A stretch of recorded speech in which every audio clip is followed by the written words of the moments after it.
Hello friends, welcome to special techno channel. तो guys, ये जो वीडियो बना रहा हूँ वो तीसरी बार वीडियो बना रहा हूँ मैं। लगभग एक बार मैं लाइव आने की कोशिश किया, वहां पर कुछ टेक्निकल इशू है। सेकंड टाइम मैंने वीडियो शूट किया, जब मैं वीडियो को एडिट करने लगा तो वहां पर वॉइस नहीं आया था, कुछ माइक का प्रॉब्लम था। तो बहुत मेहनत से वीडियो, बहुत मेहनत से आप लोगों तक अपडेट जा रहा है, तो कंप्लीट वीडियो को देखना।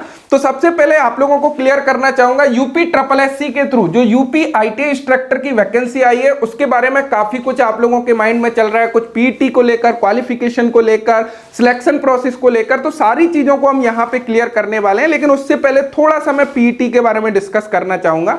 तो अभी जस्ट मैं लाइव आया था, जहां पर मैं इस वैकेंसी के बारे में डिस्कस कर रहा था, वो लाइव कंप्लीट नहीं हुआ किसी टेक्निकल प्रॉब्लम की वजह से। वहां पर मैं देख रहा था, जैसे ही मैंने पीईटी के बारे में बोला कि भैया ये पीईटी जो है रिमूव हो सकता है या स्टे वैकेंसी पर आ सकता है, तो वहां पर मैं कमेंट देख रहा था। वहां पर कमेंट आ रहा था, जो भी पीईटी को हटवाएगा उसको जेल हो जाएगा या ऐसा कुछ।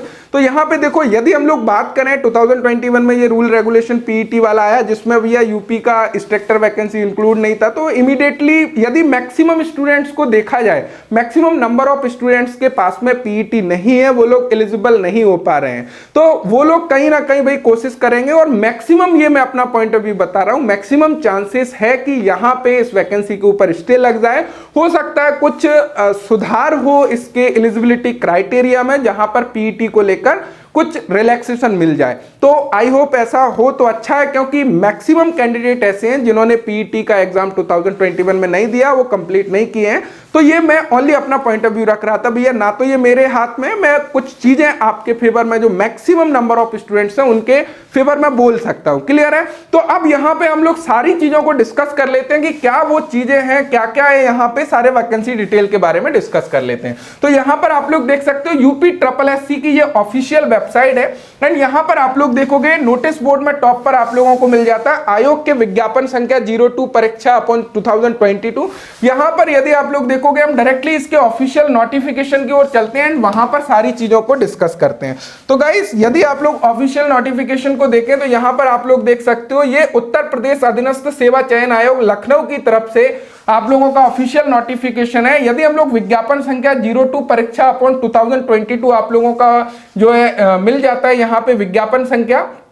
एंड यहां पे यदि हम लोग इंपॉर्टेंट डेट की बात करें तो आप लोगों की ऑनलाइन आवेदन शुल्क जमा करने की जो प्रारंभिक तिथि है वह 18 जनवरी 2022 है, एंड इसकी जो लास्ट डेट है वह 8 फरवरी 2022 है, एंड जो है आवेदन में संशोधन करने की अंतिम तिथि जो है वह 15 फरवरी 2022 है। तो सारी चीजों को थोड़ा सा समझ लीजिएगा, जो लोग अप्लाई करेंगे या फिर भी अप्लाई करने वाले हैं या कुछ सोच रहे हैं। अब यहां पे इन्होंने क्या क्लियर किया है, पूरा फोकस दिया है अभी आप लोगों की एप्लीकेशन फीस के ऊपर, कि यदि आप लोग अंतिम डेट 8 फरवरी 2022 तक अपनी फीस को जमा नहीं करते हैं तो किसी भी कंडीशन में आप लोग आगे के प्रोसेस, यानी कि आपका प्रिंट आउट नहीं निकलेगा, आपका फॉर्म सक्सेसफुल तरीके से सबमिट नहीं होगा।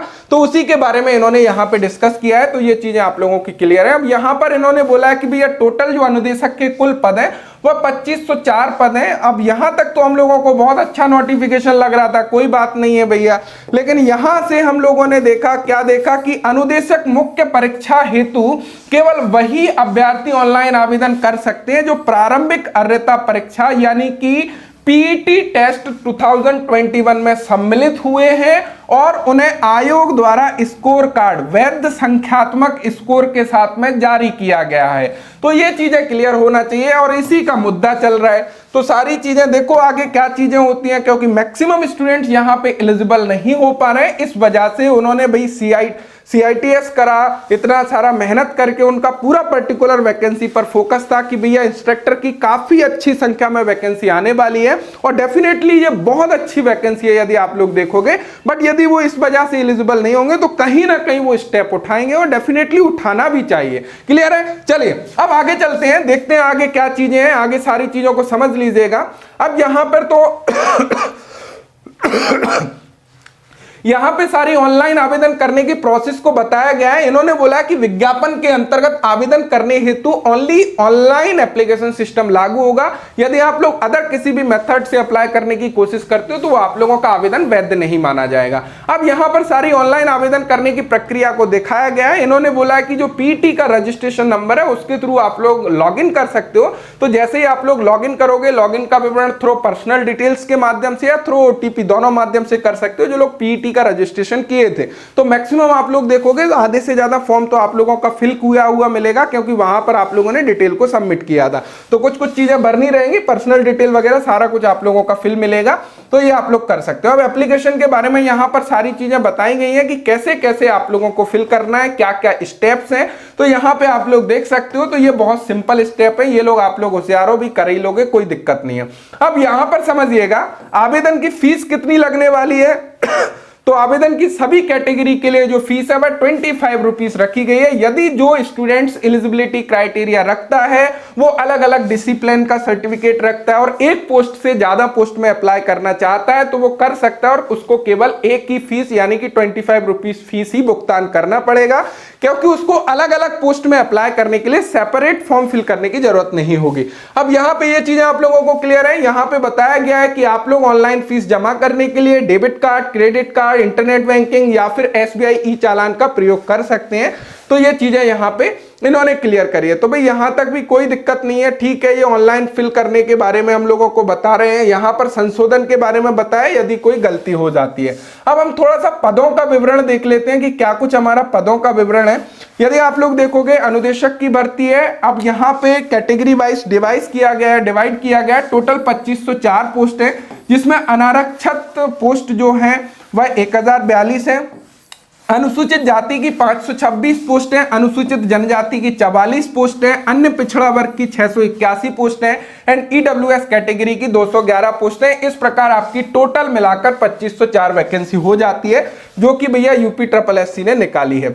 अब यहाँ पे थोड़ा सा समझिएगा सारी चीजों को। अब थोड़ा सा आरक्षण वगैरह की बात करें तो यहाँ पर आरक्षण देख सकते हो। स्पेशली यदि बात करें भाई महिलाओं के लिए आरक्षण यहाँ पे है, तो ये बहुत अच्छी बात है। यदि कोई महिला देख रही है, यदि आप लोग थोड़ा सा भी गाइस फोकस करेंगी तो आराम से आपका यहाँ पे सिलेक्शन होगा। थोड़ा सा चीजों को समझकर अपनी तैयारी को आगे बढ़ाएंगे तो इजीली यदि एलिजिबिलिटी क्राइटेरिया को फुलफिल करती हैं तो आराम से आपका यहाँ पे सिलेक्शन हो जाएगा।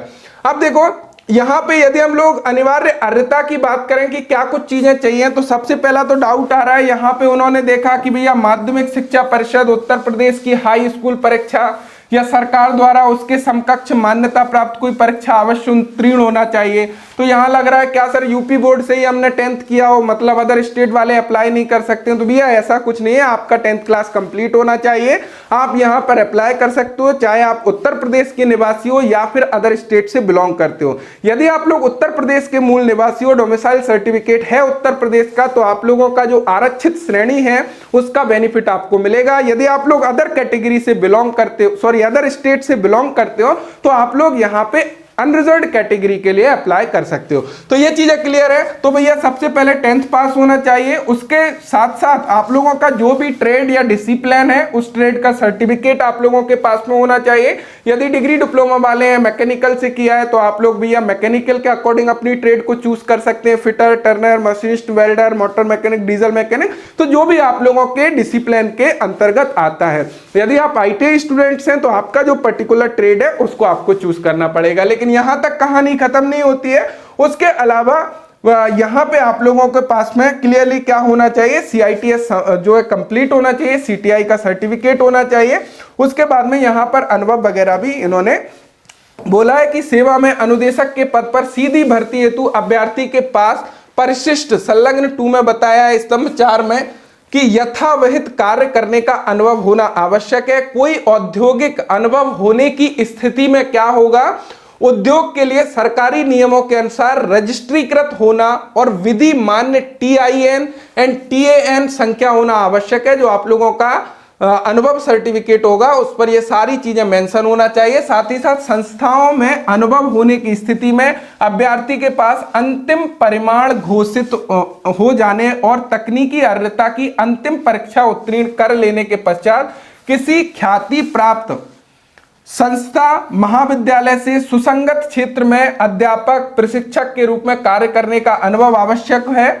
अनुभव प्रमाण पत्र में कार्य की प्रकृति, कार्य की अवधि और अभ्यर्थी के लिए संगत वेतन अंतर्वृष्टि होना आवश्यक है। तो ये चीजें आप लोगों को क्लियर होना चाहिए भैया, ऐसा ऐसा सर्टिफिकेट जो है आप लोगों का एक्सपीरियंस सर्टिफिकेट होना चाहिए। अब गाइस यदि हम लोग आयु सीमा की बात करें तो यहां पर जो एज लिमिट है वह आप लोगों की मिनिमम 21 ईयर है एंड मैक्सिमम एज लिमिट आप लोगों की 40 ईयर है। यदि आप लोग यूपी के मूल निवासी हैं और कैटेगरी से बिलोंग करते हो तो आप लोगों को अपर एज लिमिट में रिलैक्सेशन भी मिल जाएगा।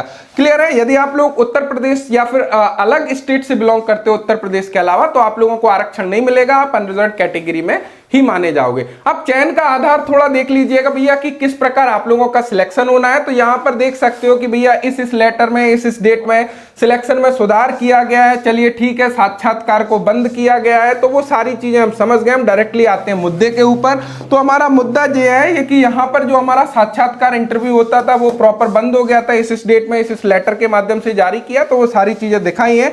तो अभी क्या मुद्दा है, अभी आप लोगों का कैसे सिलेक्शन होने वाला है उसके बारे में बात करते हैं। तो सबसे पहले आप लोगों को क्लियर होना चाहिए कि सीधी भर्ती हेतु चयन करने में पात्र अभ्यर्थियों की योग्यता सूची उपनियम यहाँ पे दिखाया गया है। तो आप लोगों का जो CITS है, CITS परीक्षा में प्राप्त अंकों का 20% वेटेज आप लोगों की फाइनल मेरिट सूची में लेने वाले हैं ये लोग। यानी कि जो आप लोगों का CITS सर्टिफिकेट है उसके अंकों का 20% वेटेज रहेगा। बाकी जो आप लोगों का पेपर होने वाला है 100 क्वेश्चन का, 100 मार्क्स का, उसमें से 80% वेटेज उसका रहेगा। तो इस प्रकार आप लोगों की फाइनल मेरिट सूची जो है तैयार की जाएगी। तो यह चीज क्लियर होना चाहिए आप लोगों को। बाकी यदि हम लोग परीक्षा योजना एवं पाठ्यक्रम की बात करें तो ये पर्टिकुलर उसको जारी करेंगे क्या आपका सिलेबस है। इससे पिछली वाली वैकेंसी की बात करें तो वहां पर एम्प्लॉयबिलिटी स्किल 60% रखी गई थी। उसके अलावा आप लोगों का general science, general awareness, mathematics, वो सारी चीजें थी। तो मेन जो आप लोगों का पार्ट था 60% का वो आप लोगों का एम्प्लॉयबिलिटी स्किल्स का था। तो उसके ऊपर भी हम गाइस फोकस करेंगे, आप लोगों की क्लासेस चलेंगी, तो सारा कुछ आप लोगों को चैनल पर मिलता जाएगा या फिर स्पेशल टेक्नो ऐप पर मिलता जाएगा। क्लियर है। तो वो सारी हम लोग जैसे ही हमारा सिलेबस आता है हम इसकी पर्टिकुलर प्रिपरेशन जो है मैं आप लोगों को कराऊंगा। अब आगे चलते हैं। लिखित परीक्षा के संबंध में विशेष नोट ये लोग क्या दे रहे हैं कि यदि विज्ञापित पदों में जितनी नंबर ऑफ सीट है उसके अकॉर्डिंग काफी ज्यादा फॉर्म फिलअप हो जाते हैं, उस कंडीशन में हम लोग जो एग्जाम लेंगे वह शिफ्ट में आयोजित किया जाएगा। और ऐसा यदि होता है तो हम लोग नॉर्मलाइजेशन रखेंगे। तो इस बारे में यहां पे डिस्कस कर रहे हैं। अब अभ्यर्थियों के लिए कुछ महत्वपूर्ण यहां पे अनुदेश दिए गए हैं, कुछ इंस्ट्रक्शन दिए गए हैं। तो यहां पर मेन इंस्ट्रक्शन जो है वह आप लोगों का आरक्षण को लेकर है। तो आरक्षण अदर स्टेट वालों को नहीं मिलेगा, ऑलरेडी मैं आप लोगों को क्लियर कर चुका हूं। यदि कोई महिला स्टूडेंट्स है तो पर्टिकुलर भी फोकस करें और यूपी के निवासी हैं तो अच्छा मौका है। आगे चलते हैं। नेक्स्ट यहाँ पे कुछ सर्टिफिकेट के फॉर्मेट यहाँ पे आप लोगों को दिखाए गए हैं, तो इनको आप लोग देख सकते हो। यदि नीचे आप लोग देखोगे तो यहाँ पर कंप्लीटली आप लोगों को चार्ट मिल जाता है जिसमें नंबर ऑफ पोस्ट कितनी है किसी पर्टिकुलर ट्रेड में, आप लोगों का किस प्रकार डिवाइडेशन किया गया अकॉर्डिंग टू कैटेगरी, तो वो दिखाया गया है। तो इसको मैं संलग्न कर दूंगा नीचे, वहां से आप लोग डाउनलोड करके देख सकते हो। अभी हम लोग यहाँ पर फोकस करते हैं। यदि यहाँ पर देखोगे तो यहाँ पे आप लोग देख सकते हो ट्रेड वाइज। यदि आप देखोगे फिटर ट्रेड में टोटल नंबर ऑफ पोस्ट 479 है। तो नंबर ऑफ पोस्ट तो गाइस बहुत अच्छी हैं। क्या कुछ क्वालिफिकेशन मांगा है, डिग्री डिप्लोमा वाले अप्लाई यहाँ पे कर पाएंगे। उसके साथ में आप लोगों को यहाँ पे अनुभव होना चाहिए एंड उसके साथ में यहाँ पे अनिवार्य अर्हता में आप लोगों का CITS जो है कंप्लीट होना चाहिए। क्लियर है ना। तो ये चीज आप लोगों को क्लियर होना चाहिए। गाइस जो भी आप लोगों का ट्रेड है उस ट्रेड में आप लोग अप्लाई कर सकते हो, या फिर आपका जो डिसिप्लिन है लाइक मैकेनिकल से है तो मैकेनिकल के अंतर्गत जो भी आप लोगों का आता है उन ट्रेड में आप लोग अप्लाई यहाँ पे कर पाओगे डिग्री डिप्लोमा वाले। अब ये यहाँ पे बहुत सारी ट्रेड दी गई है, तो जो भी ट्रेड से आपने ITI किया पर्टिकुलर उसमें अप्लाई करिए, या आपका जो डिसिप्लिन है उसके अकॉर्डिंग जो भी ट्रेड आती है उनमें आप लोग अप्लाई कर सकते हो डिग्री डिप्लोमा वाले। अब बात आ रही थी सर डिग्री डिप्लोमा वाले भी स्टूडेंट्स हैं, ITI वाले भी स्टूडेंट्स हैं, तो यहाँ पर तो डिग्री डिप्लोमा वाले स्टूडेंट ज्यादा सिलेक्शन लेंगे, ITI वाले कम लेंगे। तो मैं आप लोगों को क्लियर कर दूं, यहाँ पे 50% सीट जो है डिग्री डिप्लोमा वालों के लिए रिजर्व करी गई है, 49% आप लोगों के लिए। तो ये चीजें आप लोगों को जो है क्लियर होना चाहिए। तो कोई दिक्कत नहीं है, अपनी तैयारी को जो है बढ़िया से आगे बढ़ाओ यदि आप लोग एलिजिबिलिटी क्राइटेरिया को फुलफिल करते हो। अभी PET का देखते हैं कैसा क्या चल रहा है। तो मैक्सिमम चांसेस है कि भैया कुछ सुधार यहाँ पे हो सकता है। अभी जैसा भी होगा ऑफिशियल वेबसाइट पर अपडेट आएगा तो मैं आप लोगों को अपडेट करूंगा। यहाँ पर ये सारी ट्रेड आप लोगों को मिल जाती हैं। तो गाइस आशा करता हूँ ये ऑल इन्फॉर्मेशन आप लोगों को मिल गई होगी कि क्या कुछ चीजें हैं। तो यदि फिर भी आप लोगों का कुछ डाउट रहता है तो मुझे कमेंट करके जरूर बताइएगा। और आप लोगों को क्या लगता है, अपनी राय, क्या पीईटी हटना चाहिए या नहीं हटना चाहिए, अपना एक कमेंट छोड़ के जरूर जाइएगा। सो आशा करता हूं ऑल इन्फॉर्मेशन मिल गई होगी। So thank you so much video देखने के लिए। Thanks for watching and bye bye.